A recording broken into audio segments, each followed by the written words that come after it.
DA ఈవెంట్లో collaboration ఆధ్వర్యంలో పుష్కరా ఘాట్ వద్ద నిర్వహించిన ఆజాదీ కా మహిళా suffer women's mid night freedom walk రాష్ట్ర చరిత్రలోనే మైలురాయిగా నిలిచింది. భారీ సంఖ్యలో మహిళలు పాల్గొని అర్ధరాత్రి పూట స్వేచ్ఛా నడకలో అడుగులు వేశారు. ముఖ్య అతిథిగా హాజరైన రాజమహేంద్రవరం సిటీ ఎమ్మెల్యే ఆదిరెడ్డి వాసు మాట్లాడుతూ ఇలాంటి స్ఫూర్తిదాయక కార్యక్రమం రాజమహేంద్రవరం వేదికగా జరగడం గర్వకారణమని తెలిపారు. గాంధీజీ కలల కన్న స్వాతంత్ర్యం స్ఫూర్తితో యువత ముందుకు సాగాలని కోరారు. గోదావరి తీరంలోని పుష్కర్ ఘాట్ వద్ద దేశభక్తి గీతాలు, సాంస్కృతిక ప్రదర్శనలు, ఫ్లాష్ మ్యాప్, అతిథి ప్రసంగాలు నిర్వహించగా అర్ధరాత్రి స్వేచ్ఛా నడకతో ఈవెంట్ ముగిసింది. రాష్ట్రంలో మొట్టమొదటిసారిగా రాజమండ్రి గోదావరి తీరాన పుష్కర్ ఘాట్ వద్ద మహిళల అర్ధరాత్రి నడక కార్యక్రమాన్ని నిర్వహించిన నిర్వాహకులని పలువురు ప్రశంసించారు. చాలా గొప్పటి కార్యక్రమం. మనస్ఫూర్తిగా అందరూ కూడా అభినందించాల్సిన కార్యక్రమం.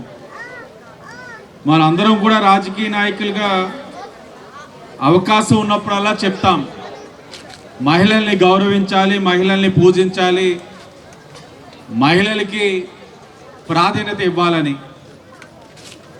కానీ అది ఆచరణలో పెట్టడానికి చాలా క్లిష్టంగా ఉంటుంది. మరి ముఖ్యంగా ఈ నగరానికి ఒక విశిష్టత ఉంది. ఇది కల్చరల్ క్యాపిటల్ రాజమహేంద్రవరం. లాస్ట్ 5 yearsగా వైసీపీ గవర్నమెంట్ ఉన్నప్పుడు అది క్రైమ్ క్యాపిటల్గా మారిపోయింది.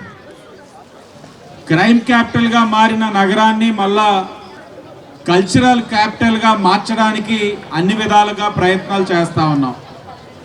మరి ముఖ్యంగా మహిళల్ని గౌరవించే కార్యక్రమం తీసుకుంటా ఉన్నాం.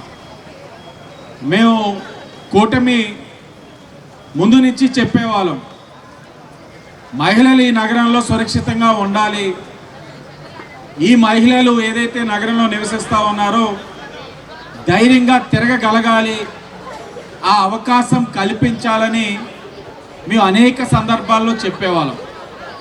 ఎందుకంటే ఎన్నికల సమయంలో మేము తిరిగినప్పుడు చాలా చోట్ల మాకు చెప్పేవారు, మహిళలుగా మేము తిరగలేకపోతా ఉన్నాం, సాయంత్రం 6 అయిన తర్వాత రోడ్ల మీద వెళ్ళలేకపోతా ఉన్నాం, బ్లేడ్ బ్యాచ్, గంజాయి బ్యాచ్ చాలా ఎక్కువైపోతూ ఉంది, మహిళలపైన దాడులు ఇవన్నీ ఎక్కువ అవుతూ ఉన్నాయని చెప్పినప్పుడు కూటమిని నెగ్గించండి, మేము మహిళలకి గౌరవం ఇస్తామని చెప్పడం జరిగింది.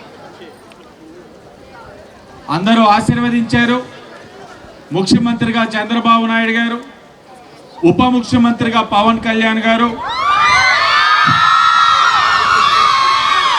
కేంద్రంలో నరేంద్ర మోడీ గారు ఒక సహకారంతో ఈరోజు ఈ ప్రభుత్వం ముందుకు వెళ్తా ఉంది.